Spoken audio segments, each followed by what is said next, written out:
4-5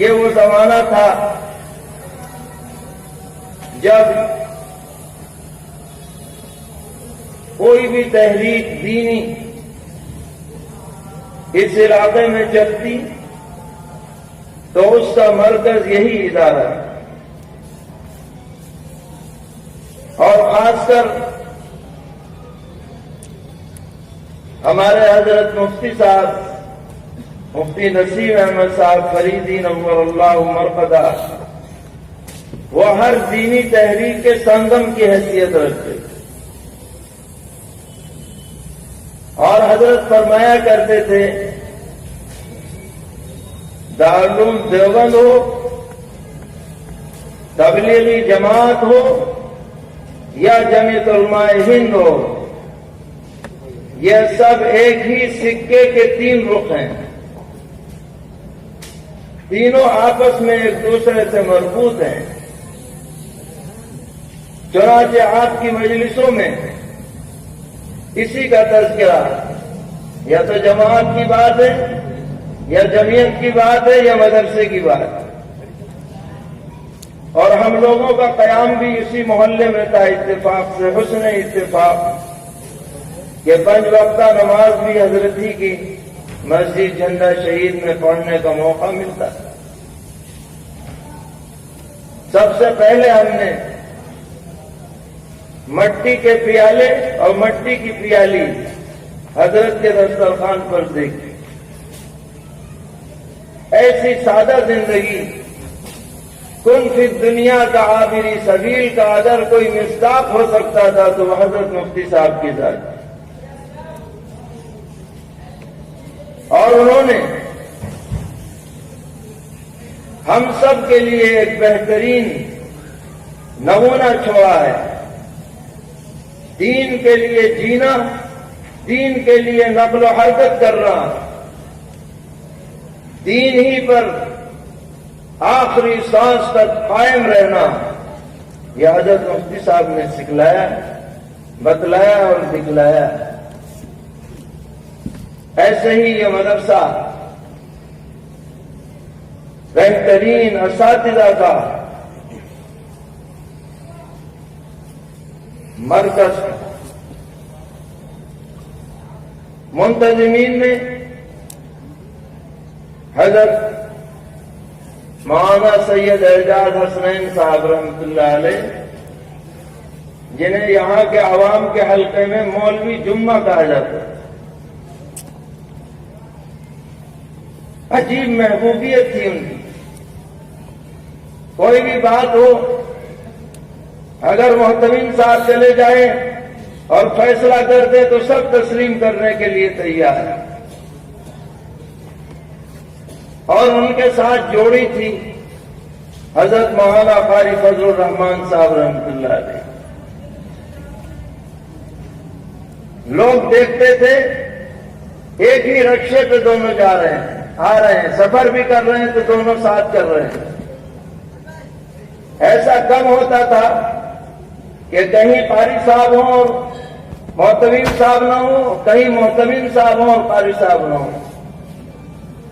جمعیت کے اجلاسوں میں بھی جا رہے ہیں تو دونوں ساتھ جا رہے ہیں، جلسوں میں جا رہے ہیں تو دونوں ساتھ جا رہے ہیں۔ ایسا آپس میں ربط و ضبط۔ اور آج کے مقابلے میں اس وقت مدرسوں کا چلانا بڑا مشکل تھا۔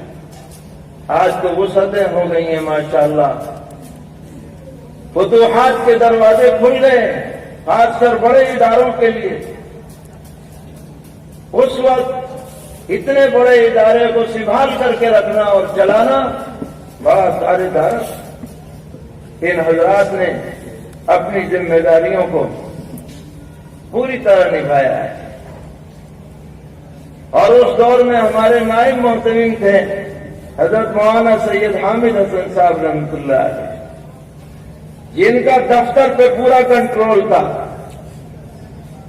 یہ حضرات تو ادھر ادھر بھی جاتے آتے رہتے۔ حضرت مولانا حامد حسن صاحب رحمۃ اللہ علیہ کو کہیں جلسے میں بھی نہیں دیکھا گیا،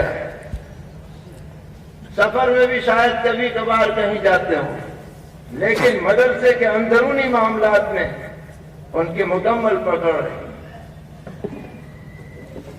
ہمارے انتہائی مشفق استاد اللہ تعالیٰ ان کی قبر کو نور سے منور فرمائے، حضرت مولانا عزت اللہ صاحب رحمۃ اللہ علیہ. ان کی زندگی بھی ایک الگ مثالی تھی. جامع مسجد کے 5 وقتہ کے امام ہیں، اور بارہا دیکھا گیا کہ جمعے کی نماز کے بعد پیڑ کے نیچے سرما اور عطر بیچ رہے ہیں.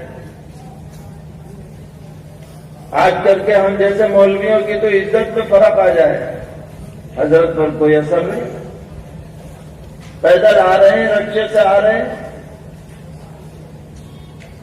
اور بات بالکل صاف ستھری. حضرت کا جو بیان ہوتا تھا بڑا دلچسپ، عورتیں بہت پسند کرتی تھی، کیونکہ ان کے جو معاشرتی معاملات ہیں وہ امروہہ کی زبان میں بیان کرتے تھے اور بڑی اصلاح ہوتی تھی. تو ایک روشن دور تھا جو گزر گیا.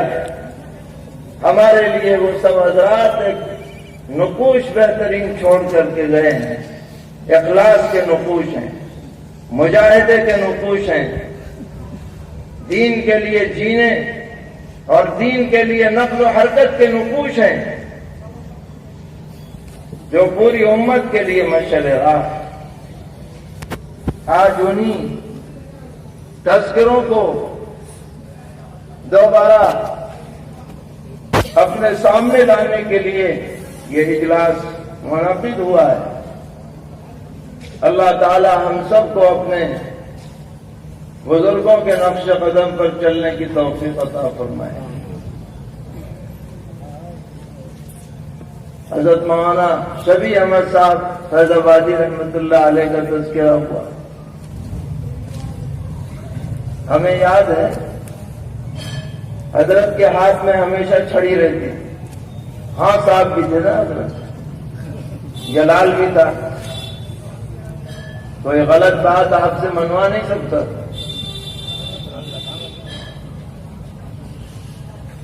تو ایک مرتبہ ہم آ رہے تھے سڑک پر، کتاب بائیں ہاتھ میں لے رکھی، بچپن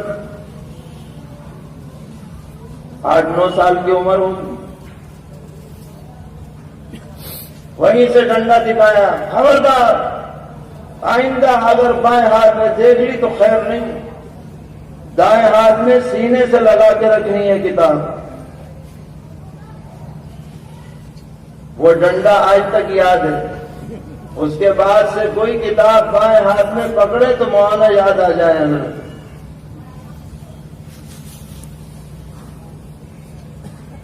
حضرت مولانا سید طاہر حسن صاحب رحمۃ اللہ علیہ، اللہ تعالیٰ ان کی بھی قبر کو نور سے منور فرمائے. بے مثال شفقت فرماتے، یہیں پر ان کی درجات تھی. شاید ہدایت النو کا ہمارا سبق تھا تو ہم آ گئے، اور بچپنا، بیوقوفی، حماقت کے آ کے ویسے ہی بیٹھ گئے. سلام نہیں کیا، یا کیا بھی تو ہلکے سے کیا. حضرت نے فرمایا یہ کیا طریقہ ہے، چلے آئے، جاؤ حوض کا چکر لگا کے آؤ اور پھر داخل ہونے سے پہلے سلام کرو، تب درسگاہ میں داخل ہونا ہے. چنانچہ لگا کے آئے چکر. پھر کسی بھی مجلس میں جائیں تو بے اختیار سلام نکلتا ہے، کیونکہ استاد کی وہ تنبیہ یاد ہے. یہ حضرات ابھی ذکر ہوا حضرت مولانا منظور احمد صاحب رحمۃ اللہ علیہ، ان کی یاد آتی ہے تو آنکھیں نم ہو جاتی. بظاہر ایسے جیسے کوئی تعلق نہ ہو، لیکن اندر سے معاملہ ایسا جیسے محبت بھری ہوئی ہو.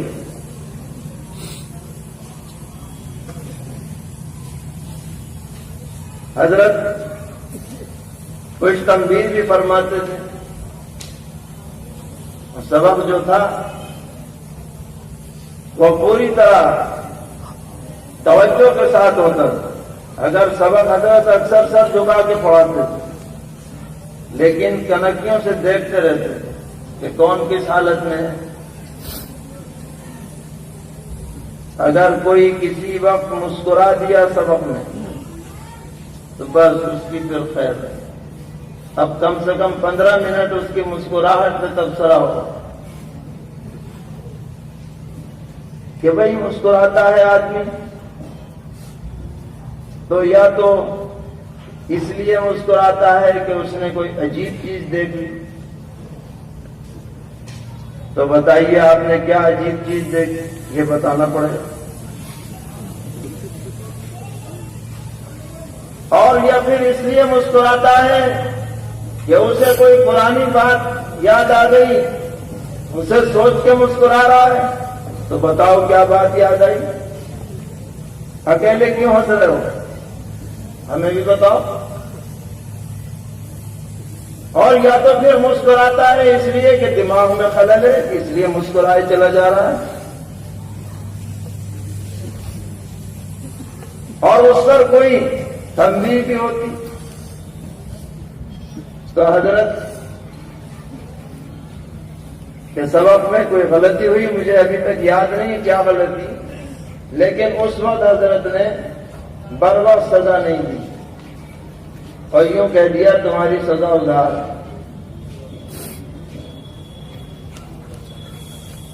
اب بعد میں ملتے سلام کلام مصافحہ سب کہ وہ تمہاری سزا ادھار چل رہی ہے.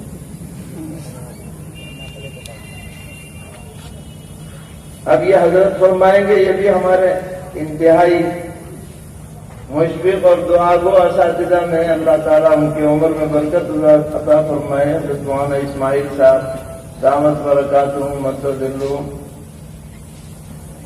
کہ وہ کون سا معاملہ تھا، لیکن حضرت کا شفقت کا یہ انداز کہ حضرت کی خدمت میں جب کوئی نئی کتاب پیش کی